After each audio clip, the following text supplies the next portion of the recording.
बिस्मिल्लाहिर्रहमानिर्रहीम। अस्सलाम वालेकुम। बनी इसराइल का 99 अफराद को कत्ल करने वाला आदमी। बुखारी और मुस्लिम में बनी इसराइल के एक कातिल का वाक़या नकल किया गया है। हजूर अकरम सल्लल्लाहु अलैहि वसल्लम ने अल्लाह के यहाँ तौबा की कबूलियत से मुतल्लिक सहाबा कराम के सामने बनी इसराइल के एक कातिल का नहायत खूबसूरत और ईमान अफरोज़ वाक़या बयान फरमाया कि बनी इसराइल में एक शख्स चोरी, डकैती और कत्ल में बहुत मशहूर था और नहायत मामूली बात पर किसी को कत्ल कर देता था। होते होते उसके हाथ से 99 अफराद का कत्ल हो चुका। इसके बाद उसके दिल में एहसास पैदा हुआ कि मुझे भी तो अल्लाह के यहाँ जाना है। चुनांचा ये फिक्र बढ़ता रहा और लोगों से मालूमात करते हुए सरगना फिरने लगा कि क्या मेरी तौबा कबूल हो सकती है या नहीं। किसी आलिम शख्स से मुलाकात की फिक्र हुई कि मालूम किया जाए कि ऐसे शख्स की तौबा कबूल हो सकती है या नहीं। लोगों ने एक आबिद शख्स के पास जाने का मशवरा दिया। इस शख्स ने उसके पास जाकर मसला मालूम किया कि क्या मेरी तौबा कबूल हो सकती है और क्या मेरी मगफरत हो सकती है, जबकि मैंने 99 इंसानों की जान मार दी है। तो उस आबिद को मसला मालूम नहीं था, तो उसने अपनी अकल से कियास आराई की कि जो आदमी 99 इंसानों की जान मार सकता है उसकी मगफरत कहाँ से होगी। चुनांचा उसने कह दिया कि तेरी तौबा कबूल नहीं होगी। इस शख्स ने गुस्सा और जलाल में आकर उसको भी कत्ल करके 100 पूरे कर दिए कि जब मेरी तौबा कबूल नहीं होती है तो लाओ तुझे भी ख़त्म करके 100 पूरे कर देता हूँ। चुनांचा इसने 100 पूरे कर दिए, मगर इसके दिल में तरद्दुद बाकी रहा कि मेरी मगफरत की कोई शक्ल ज़रूर होगी। इसलिए इसने लोगों से फिर मालूमात का सिलसिला जारी कर दिया कि रोए ज़मीन में सबसे बड़ा आलिम कौन है, उससे जाकर मालूम करूँगा, वही सही मसला बता सकता है।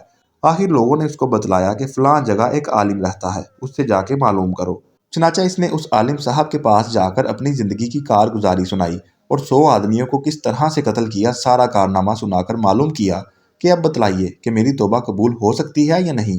क्या अल्लाह के यहाँ मुझ जैसे गुनाहगार के लिए भी मगफरत का कोई खाना है। तो उस आलिम साहब को चूंकि इल्म था तो उसने बतलाया कि तेरे गुनाह माफ़ करने में अल्लाह के यहाँ क्या रुकावट है। अल्लाह की रहमत का समंदर तुझ जैसे गुनाहगारों के गुनाहों से बहुत बड़ा और बहुत वसी है।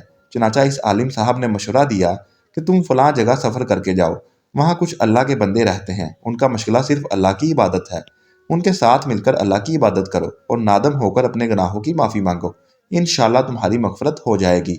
जब उस शख्स ने आधा रास्ता तय कर लिया तो मुल्कुल मौत आ गए और उसकी मौत हो गई। अब उसकी रूह ले जाने का मसला खड़ा हुआ। आसमानों से रहमत के फरिश्ते भी आए और अजाब के फरिश्ते भी। रहमत के फरिश्ते कहने लगे कि इसकी रूह ले जाने का हक हमको है, इसलिए कि यह सच्चे दिल से ताइब होकर इबादत के लिए जा रहा है। और अजाब के फरिश्ते कहने लगे कि इसकी रूह ले जाने का हक हमको है, इसलिए कि इस शख्स ने कभी कोई नेक काम नहीं किया है, पूरी ज़िंदगी मौसियत में गंवा दी है। इसी दौरान आसमानों से आदमी की शक्ल में एक फरिश्ता आया। बाद रवायात से मालूम होता है कि ये आने वाला फरिश्ता हज़रत जिब्राईल अमीन अलैहिस्सलाम थे।